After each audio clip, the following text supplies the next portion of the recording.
Shalom, an ancient word, full of meaning. It's not just a greeting, but a deep wish for peace, wholeness, and well-being. With this spirit, we invite you on a special journey. Let's go on a trip, not across big oceans or faraway lands, but back in time, through the many layers of history. It's like a trip down memory lane, digging into the human spirit, which will take us to the center of a land that was the birthplace of many civilizations. We travel to the rolling hills of Canaan, a land shaped by the sun and wind. Geographically, this strip of land, nestled between the Mediterranean Sea and the Arabian Desert, was a natural bridge, a vital crossroads connecting the great empires of Egypt, Mesopotamia, and Anatolia. Its key location made it a constant stage for trade, movement of people, and disagreements. Imagine being there over 3,000 years ago. Feel the dry breeze, the desert wind called the sirocco, on your skin. Notice the dusty, chalky ground under your feet, a soil that has supported generations of shepherds and farmers. It's a place where the weather controls how life is lived. The landscape is like a patchwork quilt of different things. Rocky, dry highlands mix with rich green valleys, like Jezreel or the Jordan. Here, life was always a constant give and take with the land, a fight for every drop of water, for every harvest. Close your eyes and listen. The air carries the smell of ancient olive groves, the bleating of goats and sheep grazing among the rocks, and the distant murmur of small human settlements, whose stone and mud brick houses blend into the landscape. It is in this seemingly simple and often disputed setting that a story of deep spiritual change began. A story that, over time, would deeply shape the cultural and religious landscape, not only of the region, but of the entire world. Survival here was an everyday skill, a dance of work and belief. Growing olives, wheat and barley, and taking care of the herds were not just ways to make a living, but the very fabric of community life. In small villages, connected by family ties, work, and shared customs, a constant longing for stability, for safety, for shalom, beat strong. The traditional story, especially in the book of Joshua, talks about a dramatic entry into Canaan, a quick and decisive military takeover, led by a united force that knocked down strong walled cities. It's a powerful story of beginnings ordered by God. But when we move from the holy books to the land itself, the ground of Canaan tells a different story. Archaeology, with its careful and detailed methods, makes us look at this story again. Instead of a lightning-fast campaign, we see a picture of slow and complicated change. Digs show simple stone houses, everyday pottery, and the humble remains of early settlements. These finds, from the time between the late Bronze Age and the early Iron Age, around 1200 BC, don't show the richness of a conquering culture. Everyday items, like pots and jars, show a clear connection to the local Canaanite ways. There isn't a sudden break or the introduction of completely new items. We see internal growth, not a takeover by invaders. This evidence points to a surprising conclusion. Those who would become the first Israelites were, for the most part, native people of Canaan, who developed their own identity over time. The layers of earth, or stratigraphy, at important places like Jericho or Ai, don't show widespread destruction that you'd expect from a violent conquest during that specific time. We see a slow change, not a disaster. Surface archaeology has been very important, showing a big increase in people living in the Central Highlands. Hundreds of small, unwalled villages popped up in areas that used to have very few people, a pattern that doesn't fit with an invading force taking over cities. This movement seems to happen at the same time as the Canaanite city-states in the plains were falling apart during the end of the late Bronze Age. Groups of people, possibly escaping harsh systems, moved to the highlands, looking for a simpler, self-sufficient, and less strict farming life.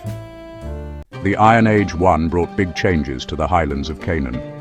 Villages started popping up everywhere, And they weren't just more numerous, they were better too.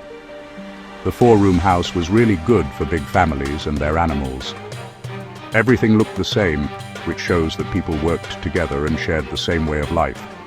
These places were equal, not like the big walled cities. Jars for oil and wine, grinding stones, fireplaces. They lived off the land and made everything themselves. Families were the basic groups. As they worked together, a bigger tribal identity grew. From hundreds of these villages, a strong cultural group formed, one that could support a king. The old stories tell of a great united monarchy: Saul, David, and Solomon. They had an army, a government, and a beautiful capital city in Jerusalem. They were rich, powerful, and had the amazing first temple. But what we find from the 10th century makes things a bit tricky. The discoveries are still being argued about when they happened and what they mean. Many people think it was more like a small kingdom in the hills around Jerusalem, not a huge empire. What we dig up doesn't mean the old stories are wrong. It just suggests that some of the grand descriptions might have been written down later. Both ways of looking at it help us understand things in a richer, more detailed way. After that, the kingdom split into two parts: Israel and Judah. After the split, two states went their own ways.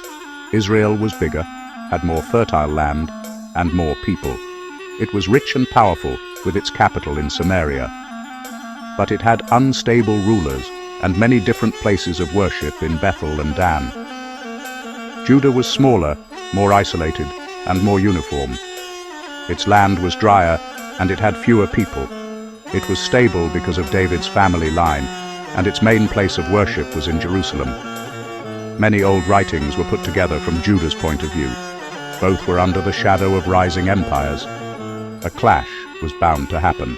First, the Neo-Assyrian Empire, an unstoppable military machine. After arguments and being vassals, the end comes in the year 722 BC. Under Tiglath-Pileser III and Sargon II, the land is destroyed. Samaria falls after a siege. Israel ceases to exist. The leaders are deported. The 10 tribes are mixed, and the territory is repopulated. Judah survives as a people under the rule of another, paying tribute. Assyria falls. Babylon rises to power with Nebuchadnezzar II. In the year 586 BC, Jerusalem is attacked and destroyed. The temple burned to the ground. The Babylonian exile, which started in 586 BC, was a huge, painful event for everyone. It wasn't just losing their land, their king, the holy city of Jerusalem, or Solomon's temple. It was like the very foundations of who they were as a nation and as religious people fell apart. Uprooted and taken to a strange land, surrounded by the powerful culture of Mesopotamia, a big question came up with a really strong impact. Who are we without the temple? Has our God left us, beaten by the gods of Babylon? This deep problem threatened to make them disappear as a people. But from this crisis came a deep new way of thinking about God. The leaders and prophets decided that the disaster wasn't because God was weak, but because it was a fair punishment for breaking their promise to God. This new way of seeing things was a way for them to keep their spirit alive. Without the temple, their religious practices changed. Their faith became more personal and could be carried with them. Their practice shifted to prayer, meeting together in places that were like early synagogues, keeping the Sabbath, and studying their traditions. They focused on keeping their holy texts and laws safe as something to hold on to for their identity. This was one of the most productive times for writing. Many texts that are now part of the Hebrew Bible were written, edited, and put together, shaping the people's memories and their beliefs about God. In 539 BC, the Persian Empire took over Babylon. Its king, Cyrus the Great, made a rule that allowed the people who had been sent away to go back to their lands. For the Jews, this meant they could go back to Judah and rebuild the temple. Not everyone went back. and it didn't happen right away. Those who did return found a poor land and had to spend decades working hard to rebuild the city and the Second Temple. It wasn't just going back to how things were. The new community, now a Persian province called Yahud, was really changed by the experience of being in exile. It was a society run by religious leaders, centered around the temple and the written law, an identity made strong by being away and changed forever. More than just facts. Farmers, craftspeople, kings, prophets, scribes, and priests. From everyday life to big changes, we understand a very important part of the Levant. Its story echoes in Judaism, Christianity, and Islam. Archaeology and old stories talk to each other. The past is still here. Identity is always changing, growing, breaking apart, and being made new. Memories build the future. Power increasingly comes from shared writings. Old objects and written stories weave a complex picture. From the hills of Canaan to the rivers of Babylon, a never-ending change.